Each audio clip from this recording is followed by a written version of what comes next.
আজকের এই ভিডিওটা অতি গুরুত্বপূর্ণ। দেখা মাত্র প্রত্যেকটা বাংলাদেশী নাগরিক এটা ভিডিওটা শেয়ার করে দিবেন, কারণ আমি যে তথ্যগুলো দিচ্ছি। নমস্কার, আমি তরুণ ঘোষ। ডক্টর ইউনূসের অবৈধ সরকার পাল্টি খাওয়ার ওস্তাদ, এপাশ থেকে ওপাশ হবে, পাল্টি মেরে দেবে। কালকে ওই মুক্তিযোদ্ধাদের সমস্ত বাতিল করা নিয়ে জনমানসে যে ব্যাপক প্রতিক্রিয়া সৃষ্টি হলো, তাতে বাধ্য হয়ে সরকার পিছু হটল, এবং পিছু হটল তার দায়টা গিয়ে পড়ল সংবাদ মাধ্যমের ঘাড়ে। যথারীতি যত দোষ নন্দ ঘোষ, যত দোষ নন্দ ঘোষের নামে চালিয়ে দাও, তাহলে পরে কিছু হবে না। কারণ ভ্রান্ত করা সংবাদ, বিভ্রান্ত করা সংবাদ, তথ্যকে বিকৃত করা সংবাদ, এই হচ্ছে এই আমাদের দেশেও চলে। আর ওখানে তো একটুখানি ভালো মতো এখন চলে। এখন ইউনূস সরকার সে এখন বিভ্রান্তমূলক সংবাদের তার বিরুদ্ধে তারা আজকে ওই শফিকুর যেটা আছে না, ওই আপনাদের ওই প্রেসের সচিব, উপদেষ্টা নাকি একটা, সেটা তো পাতি দেওয়ার যোগ্য না, সেটা নাকি একটা বিবৃতি দিয়েছে। সে বলেছে ভুল সংবাদে মানুষকে বিভ্রান্ত করলে আইনানুগ ব্যবস্থা। তোরাই ভাই গেজেট নোটিফিকেশন করে তোরাই বিবৃতি দিবি, গেজেট নোটিফিকেশন করে, আবার তোরাই বলছিস ভুল সংবাদে মানুষকে বিভ্রান্ত করার চেষ্টা। রাতারাতি যখন দেখলো জনমানুষের ব্যাপক প্রতিক্রিয়া শুরু হয়েছে, তখন নিজেরা কি করলো, রাতারাতি সমস্ত গেজেট ফেজেট পাল্টে দিল। পাল্টে দিয়ে নয়া গেজেট একটা ছাপিয়ে বলল ওই গেজেটে যা বেরিয়েছিল যে সংবাদ ভিত্তিতে, সেই সংবাদ সম্পূর্ণ ভ্রান্ত এবং উদ্দেশ্য প্রণোদিত। তা লিখেছে, এখন থেকে ভুল সংবাদ প্রকাশ করলে, মানুষকে বিভ্রান্ত করলে সরকার আইনানুগ ব্যবস্থা নেবে বলে জানিয়েছেন প্রধান উপদেষ্টার উপপ্রেস সচিব আবুল কালাম আজাদ মজুমদার। তিনি আরো বলেছেন, আমরা লক্ষ্য করেছি অনেক সময় ভুল তথ্য আসে, আমরা চেষ্টা করি আপনাদের সঠিক তথ্য দিয়ে ভুল সংবাদগুলো ধরিয়ে দিতে। বর্তমানে অন্তর্বর্তী সরকার গণমাধ্যমের স্বাধীনতার ব্যাপারে উদার। ওরে কি আনন্দ পেলাম, সব সময় স্বাগত জানাই। ওই জন্যই তো ভাববে ভাই, ইউটিউবার থেকে আর সমস্ত সাংবাদিককে জেলে পড়েছ না, তা স্বাগত তো জানাবেই। এই হচ্ছে যেমন স্বাগত জানানোর নমুনা, জেলে স্বাগত জানাচ্ছ। কালকে ওই সাব্বির বলে ছেলেটাকে তুলে নিয়ে গিয়ে 2 মাস আগে আটকে রেখে দিয়েছে। কত সাংবাদিক জেলে পড়ছে, সব হত্যার মামলায় সমস্ত পালিয়ে বেড়াচ্ছে। তবে কাউকে এরকম লাইসেন্স দেওয়া হয়নি যে তিনি চাইলেই একটা ভুল সংবাদ প্রকাশ করবেন। যারা এখন থেকে এই ধরনের ভুল বিভ্রান্তিকর সংবাদ প্রকাশ করবেন, সরকার তাদের বিরুদ্ধে প্রয়োজনীয় আইনানুগ ব্যবস্থা গ্রহণ করিবে। এবার বুঝুন, মানে কোনো সংবাদের কোন রকম মা বাপ নেই, সরকারের তো মা বাপ নেই, মিডিয়ার গলা চেপে ধরা হয়েছে। এবার নিজেরা যে সমস্ত মানে করছে, মানে সংবাদ ডিসিশন নিচ্ছে, সেই সমস্ত ডিসিশন যখন গেজেট নোটিফিকেশন হয়ে যাচ্ছে, তার মানে কি সরকারিভাবে সিলমোহর পড়ে গেল। তা সেই সংবাদটা সব জায়গায় ছাপা হয়েছে, সেটাকে এখন বলা হচ্ছে বিভ্রান্ত করার জন্য এটা করা হচ্ছে। আর ভুল সংবাদ পরিবেশন করলে তার বিরুদ্ধে আইনানুগ ব্যবস্থা নেওয়া হবে। গবুচন্দ্র রাজা আর হবুচন্দ্র মন্ত্রী, বা হবুচন্দ্র রাজা গবুচন্দ্র মন্ত্রী, এরকম একটা কিছু হতে পারে। একটা গল্প আছে, তার রাজত্বে সব কিছু সম্ভব। আমাদের হীরক রাজার দেশে একটা বই সত্যজিৎ রায় করেছিলেন, সেখানে একটা রাজ দরবার ছিল। সেই রাজ দরবারে ইউনূসের মতো একজন রাজা ছিল, যা বলতো মন্ত্রীরা বলতো ঠিক ঠিক ঠিক। কি বলো শিক্ষামন্ত্রী? ঠিক মহারাজ, ঠিক। এইরকম। এই যে ইউনূসের এখন যে সরকারে যে উপদেষ্টা রয়েছে না, তারা হচ্ছে যা বলবে সেটা হচ্ছে ঠিক ঠিক ঠিক। আর মানুষ এখন ভয়ে তাল গাছের ওপরে উঠে বসে রয়েছে।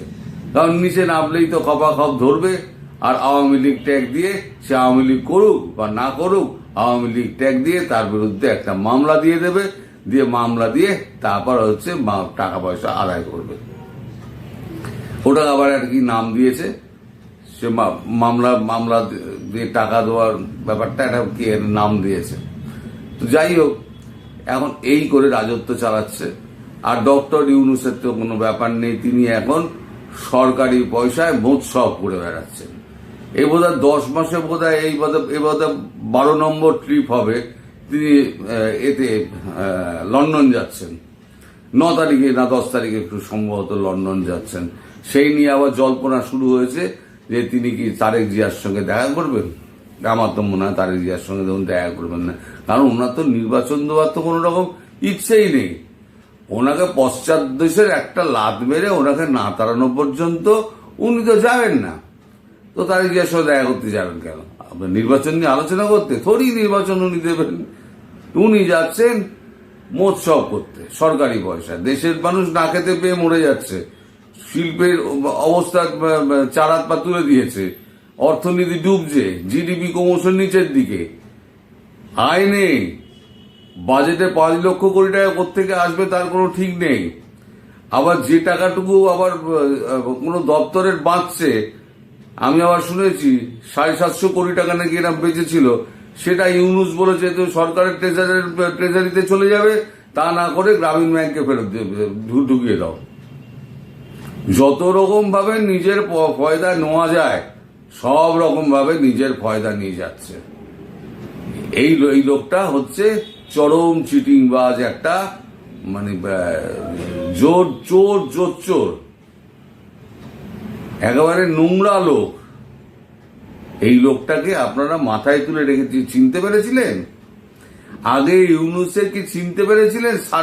সার করতো সবাই। ইউনূসে মানুষের হচ্ছে ক্ষমতা পেলে চরিত্র আসল বেরিয়ে আসে।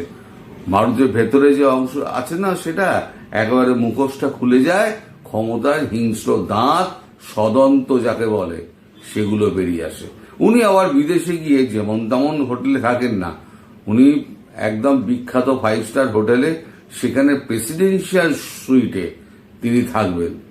লেজ্জ পেয় যা যা আছে সব উনি আরাম করে খেয়ে দিয়ে 3-4 দিন কাটিয়ে এদিক ওদিক ঘুরে তিনি চলে আসবেন। আমাদের দেশে এত বড় দেশ, আমাদের দেশে কোন মন্ত্রীকে আপনারা দেখেছেন যে সে 10 মাসে 12 বার বিদেশ ট্যুর করছে? কোনো মন্ত্রী যায় না, কারণ এত কাজ থাকে। আর এর তো কোনো কাজই নেই। এর তো মিটিং করার নামে একটু খেলার একটু হয়, একটুখানি মিটিং খেলা হয়, মিটিং খেলা হয়ে ওটা চিটিং হয়। মিটিংয়ে চিটিং করে উনি দিন কাটান, দিন কাটিয়ে কোন রকমের তালগোল খাইয়ে উনি বিদেশ চলে যান। এই হচ্ছে ওনার কাজকর্ম। তা ওনার এখন শখ হয়েছে উনি প্রেসিডেন্ট বা এরকম প্রধানমন্ত্রী হয়ে উনি দেশটাকে শাসন করবেন। ওই পশ্চাৎ দেশে বললাম, লাথি একটা না খেলে পরে উনি যাবেন না, পশ্চাৎ দেশে লাথি উনি খাবেন। সে ব্যবস্থা করা হচ্ছে। কিছু দেরি হচ্ছে, সেটা আপনারা সবাই জানেন এবং বোঝেন। কিছু রাজনৈতিক কারণ আছে, কিছু আবার স্ট্র্যাটেজিক্যাল কারণ আছে, তার জন্য দেরি হচ্ছে। তবে ডক্টর ইউনূস, আপনি পশ্চাৎ দেশে লাথ তো খাবেনই। পররাষ্ট্র উপদেষ্টা তিনি বলছেন ভারতবর্ষ আমাদের চিঠির জবাব দেয় না, মানে বাংলাদেশের কথায় পুশিং ওরা করলে পরে আমরা বন্ধ করতে পারবো না। আমরা অনেক চিঠিপত্র দিয়েছি, চিঠিপত্রের কোনো জবাব টবাব ভারত দেয় না, দেবেও না ভারত। আপনাদের সরকার বলে স্বীকারই করে না ভারত, তো কিসের চিঠি জবাব আবার দেবে? আপনারা কোনো সরকার নাকি? জোর করে ক্ষমতায় বসে আছেন আপনারা বলেন আপনারা সরকার, আপনারা চিঠি দেওয়ার আপনাদের যোগ্যতা আছে? আপনার কোন পদাধিকার বলে আপনি চিঠি দেবেন ভারত সরকারকে? ভারত সরকার বাধ্যতার উত্তর দিতে। আবার এবার নাকি এখন হাসিনাকে চেয়ে ফেরত চেয়ে আবার নাকি চিঠি পাঠানো হচ্ছে। এই এই এই মিথ্যেবাদী জোচ্চোর, মানে কি বলবো, মানে বাংলা ভাষায় আর কোনো শব্দবন্ধনই নেই ভদ্র ভাষায় যেগুলো ব্যবহার করা যায়। ভিডিওতে আর এই সমস্ত তো বলা যায় না। তা এই সমস্ত শব্দবন্ধনই যেগুলো আছে সেগুলো যদি উজাড় করে দিতে পারতাম তাহলেও আমার প্রাণে শান্তি আসতো। আর হাসিনাকে ফেরত পাওয়ার আশা ছেড়ে দিন, হাসিনাকে ফেরত পাবেন না। ভারত যখন ইচ্ছে হবে ভারত বাংলাদেশে বসিয়ে দিয়ে আসবে। আপনাদের বাবারও ক্ষমতা নেই ভারতকে আটকাবে। আপনাদের কেন, পৃথিবীর কোনো বাবার ক্ষমতা নেই ভারত যদি মনে করে বাংলাদেশে শেখ হাসিনাকে প্রধানমন্ত্রী হিসেবে পুনঃস্থাপন করবেন। নরেন্দ্র মোদী তাই করবেন। আপনাদের যদি কোনো ক্ষমতা থাকে, আপনাদের যদি কোনো আব্বা হুজুর থাকে, তাহলে সে আব্বা হুজুরকে গিয়ে বলুন। যেমন পাকিস্তানের আব্বা হুজুর আছে আমেরিকা, আপনাদের আব্বা হুজুর কি আছে একটা গিয়ে বলুন। সে আব্বা হুজুর যদি বাঁচায়, আমেরিকার আব্বা হুজুর আমেরিকা, তিনি তো পাকিস্তানকে বাঁচিয়ে দিলেন। টেম্পোরারি বাঁচালো, ওই যুদ্ধবিরতি না, টেম্পোরারি বাঁচালো। এখন রহস্য আস্তে আস্তে ফাঁস হচ্ছে। আমি রাত্রিবেলা ওই 10টার সময় আমি একটা 10:30 একটা ভিডিও দেবো রাত্রিবেলা, কেমন ভাবে যুদ্ধবিরতিটা কেন হলো, এর পেছনে কারণ কি, আব্বা হুজুর কেন হঠাৎ মাথায় দৌড়ে নামলেন, এই সব কারণ ধীরে ধীরে ধীরে ধীরে বেরোচ্ছে। আমি বলেছিলাম না, যুদ্ধটা হোক, ঠান্ডা হোক, তখন ধীরে ধীরে সব তথ্য বেরোবে। এখন সব তথ্য ফাঁস হচ্ছে। এই আব্বা হুজুর কি করেছে, পাকিস্তানের ডার্টি গেম কি করে খেলতো আব্বা হুজুর আমেরিকা, সেগুলো পরিষ্কার হয়ে যাবে।